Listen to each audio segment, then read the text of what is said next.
Happy Monday, folks, and welcome to First Coast Living. I'm Curtis Dvorak. And I'm Angelia Savage, and today for Casey. All right, well, did you watch it last night? I did. I watched a bit of it last night before I fell asleep. You know, those things stay on for a long time. That's right, it was. There was a lot of commercials. A bunch of musicians waking up today, Grammy winners. Yeah, and the biggest music stars in the world were under one roof last night. And in the New York, the 60th annual Grammy Awards. It was pretty amazing. Yeah, take a look. Here's a wrap-up. The Grammy goes to 24 Karat Magic, Bruno Mars. Music's biggest night turned into a golden one for Bruno Mars. 6 Grammy Awards, including a sweep of the big 3. Album and Record of the Year for 24 Karat Magic and Song of the Year for That's What I Like. I love you guys. Thank you so much. I don't know. This is incredible.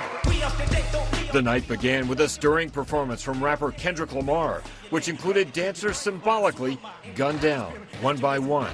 Lamar earned 5 Grammys on the night, including Best Rap Album. This is a special award because of rap music. This is the thing that got me on the stage. This got me to tour all around the world, support my family and all that. Also earning 3 Grammys, Chris Stapleton, including Country Album of the Year, while Alessia Cara earned Best New Artist. Holy cow. But it was not all awards at the Grammys. White roses on the red carpet, a show of support for the Me Too and Time's Up movements, spirit which carried into the show. We come in peace, but we mean business. And extended into an emotional performance by Kesha. Joined on stage by a chorus of women for her empowerment anthem, Praying. Another one.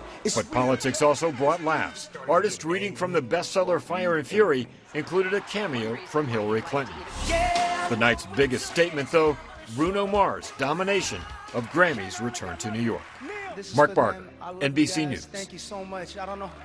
This is incredible. Yeah, I was happy to see him. Beyonce and Jay-Z were front row there, and of course some of the fun is watching the front row and seeing the people there, but they were joined by their 6-year-old daughter, now 6 years old. I can't believe that, Blue Ivy.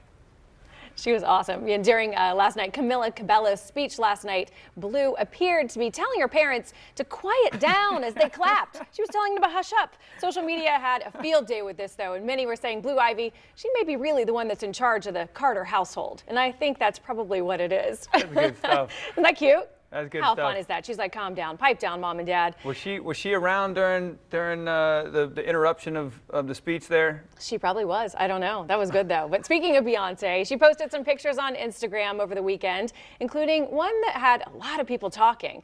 Look at this. The woman who bumped into Beyonce and Jay-Z as they walked through their hotel on Saturday evening. Look at that. Is that great? I mean, you can tell the woman was totally not expecting to run into these stars, but when she did. But what was funny is when I saw that for the first time, my mouth dropped too when I saw Beyonce's dress. Like, that was just out of control beautiful. So I think this woman was spot on with her reaction, don't you think? I guess. Yeah, it's just funny getting caught like that.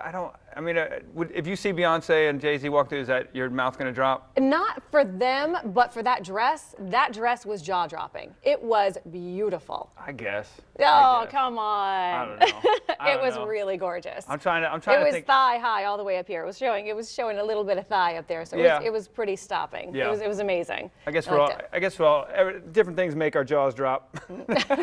So, switching gears now. Over half the country is gearing up to watch the big game on Sunday. Yep. To watch either at home or on the road. And either way, there's a lot of money about to be spent and made. So here's Chris Clackham. He's going to explain a little bit more. By either attending or hosting a Super Bowl party at home or at a bar or restaurant, the National Retail Federation expects consumers to spend over $15 billion this weekend. And of the 188 million people expected to be watching, millions will do so on a brand new TV. It's just a great time of year to score a deal on a TV. Best Buy Shane Kitzman says also driving traditional Super Bowl TV sales this year are the Winter Olympic Games from South Korea.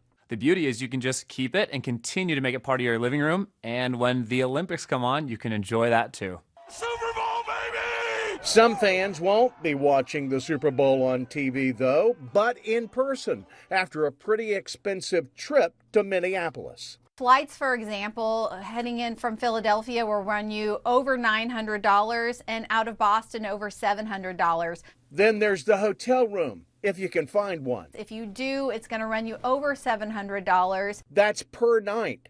Then there's the ticket. Last year, the average ticket price for the Super Bowl was $5,000. This year, it's already at $5,900, according to Vivid Seats. All of which makes that 50-inch for under $500 really look like a bargain.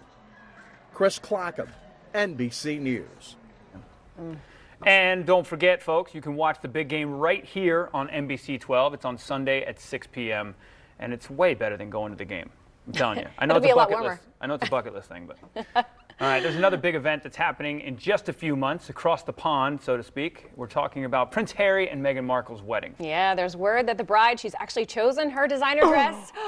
Do tell, but she's actually keeping it a secret. So meanwhile, the fashion world is buzzing on who and what she'll actually be wearing on her royal wedding day. So Mike Wilbur, he's going to take a look for us.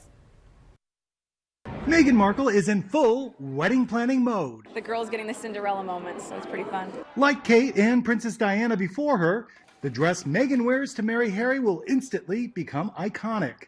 And while most of the decisions about the ceremony will be made by the royal family, the dress choice will be all Meghan. The biggest question is going to be, will Meghan pick a designer from the US, Canada or from Britain? Because she has connections to all three countries. So really, it's anyone's guess. It could be Israeli designer Inbal Dror, who submitted sketches for the big day. Misha and I are great friends, and it's so amazing to be able to support her. It could also be Meghan's pal, Misha Nanu. Or did she go with a top, well-known designer? Many were hoping to land the gig. I think she should wear Stella McCartney. You know what? I'd be honoured. I've done a few wedding dresses for very close friends, and it's an incredible honour.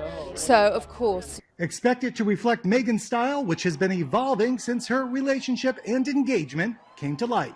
I think we're going to see lace, but a tiny bit of sparkle here and there. But there's one huge requirement when it comes to dressing the future royal. The name of the game when it comes to Meghan's gown is going to be discretion, because the designer chosen is going to have to jump through hoops to make sure that the wedding dress design stays top secret until the big day.